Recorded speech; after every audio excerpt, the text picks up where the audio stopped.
And hey everyone, and welcome to another edition of Burton Ballers.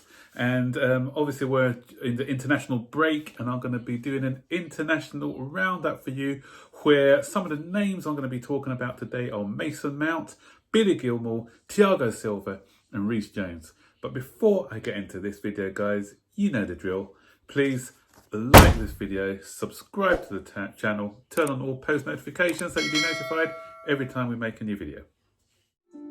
Welcome to the Burton Ballers. Ain't got no time for no stallers, yeah. We are the risers, we're not the fallers. Our channel is growing wider and taller. Yeah, we're here to give you the news about your dear beloved Blues, yeah. So if you like this YouTube channel, like, subscribe and turn on that bell. Yeah.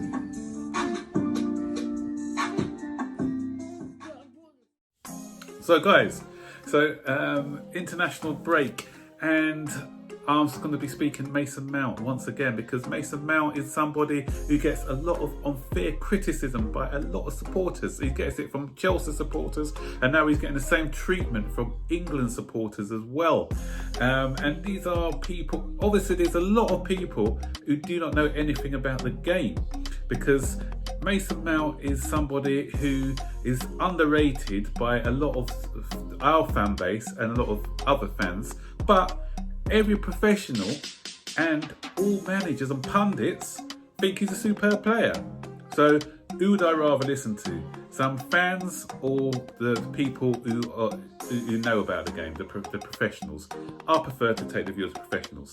I've always said that I'm on team Mason Mount. I've always supported Mason Mount because, you know, I wouldn't say that I have a fantastic understanding of the game. I've played football and I realise that sometimes it's more about substance, because a lot of people put style over substance.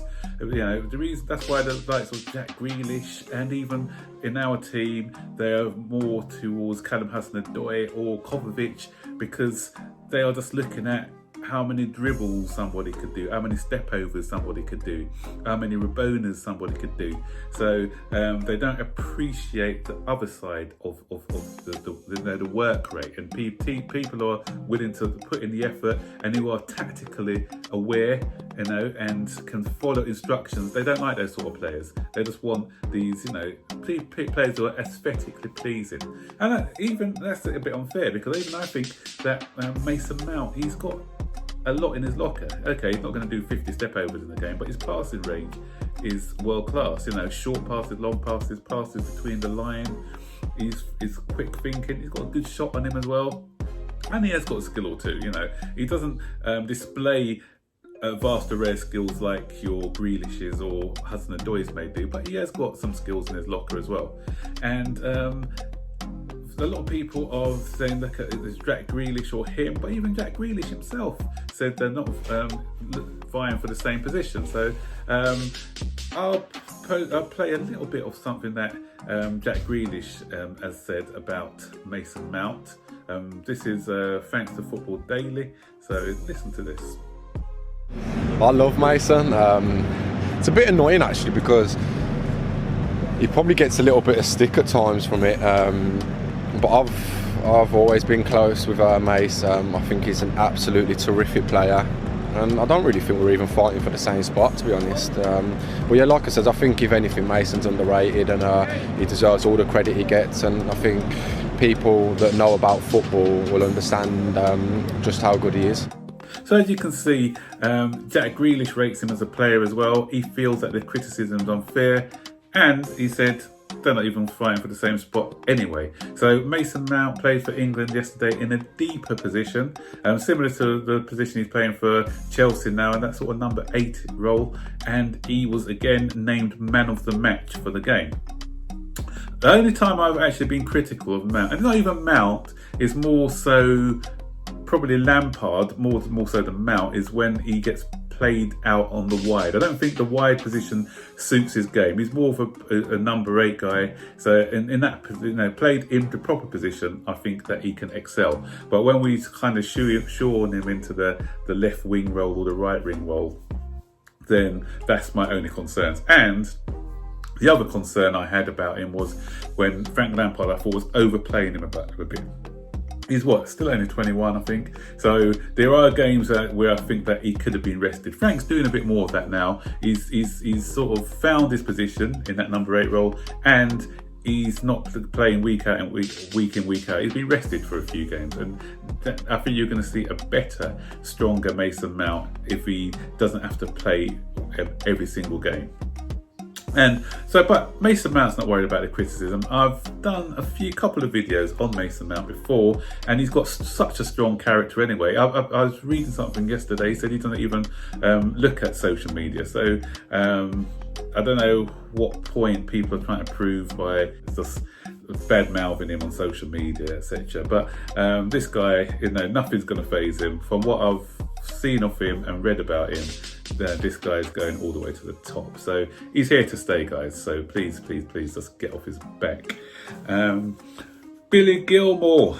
Good news, guys. Billy Gilmour is back. Billy Gilmour featured yesterday for Scotland in the under-21 game, but he didn't last long. He got sent off. I think he did a foul, and the referee booked him. He didn't like that. He started abusing the referee, so the referee gave him a red card. So it's unfortunate that he can play the full 90 minutes to gain some fitness. But the great news is that he's back in the fold now, and we'll probably expect him to see him in and around the Chelsea squad maybe about 2 or 3 weeks time once he gains full fitness.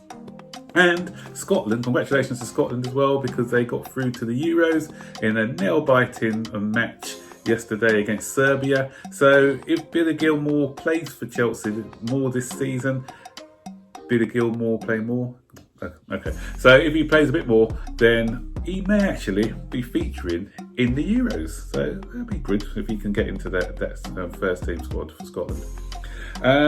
Reece James is another one who played for England, and another outstanding performance from Reece James. Some people have been listening to this performance saying it's only against Ireland, but you play with whoever's before, the opposition's before you, and it's a pity he won't be able to play for the next 2 games. No, it's a pity for England, but it's good for Chelsea, so at least he gets a bit of a rest. So now, and he comes back for our game against Newcastle.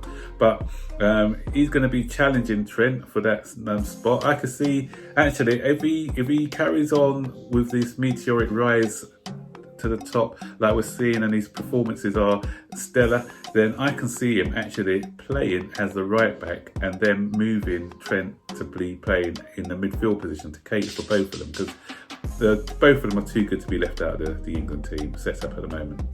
So well done there, Reece James. And just a bit of news, worrying news actually, and it concerns two players. Not Chelsea related, but it can have an effect on Chelsea's team. The first one is Gabriel Menino. Who is he, some might say? He's a Brazilian, and why is that significant? He's been tested positive for COVID, and who's in the squad? Thiago Silva. So Thiago Silva at this point, he's okay. I'm hearing that he's okay at the moment, but obviously they're going to have to carry out more tests because he's been I'm not sure how close he was to this particular player during the training sessions. So I'm keeping everything crossed, fingers, toes a lot, that he won't be tested positive for COVID and we'll have him back to play against Newcastle. And the other one is a guy called Alan Brown. And Alan Brown played for Republic of Ireland yesterday against England. So obviously he would have been in contact with both Mason Mount and Reece James. So again, I'm hoping that nothing has been passed on to these two players, because we don't want players coming back with COVID, do we? So that's why whenever there's an international break, I'm always really worried about it, just in case any of our players comes back with any injuries. So a couple more games to go before the international break is over. So I'm just wishing all the Chelsea players the best of luck and injury-free, COVID-free return to Chelsea for our match against Newcastle. So comment below about all the subjects I've spoken about. What do you think of Mason Mount? What are your opinions on him? Billy Gilmour, are you happy that he's back playing? And what do you think about this COVID situation?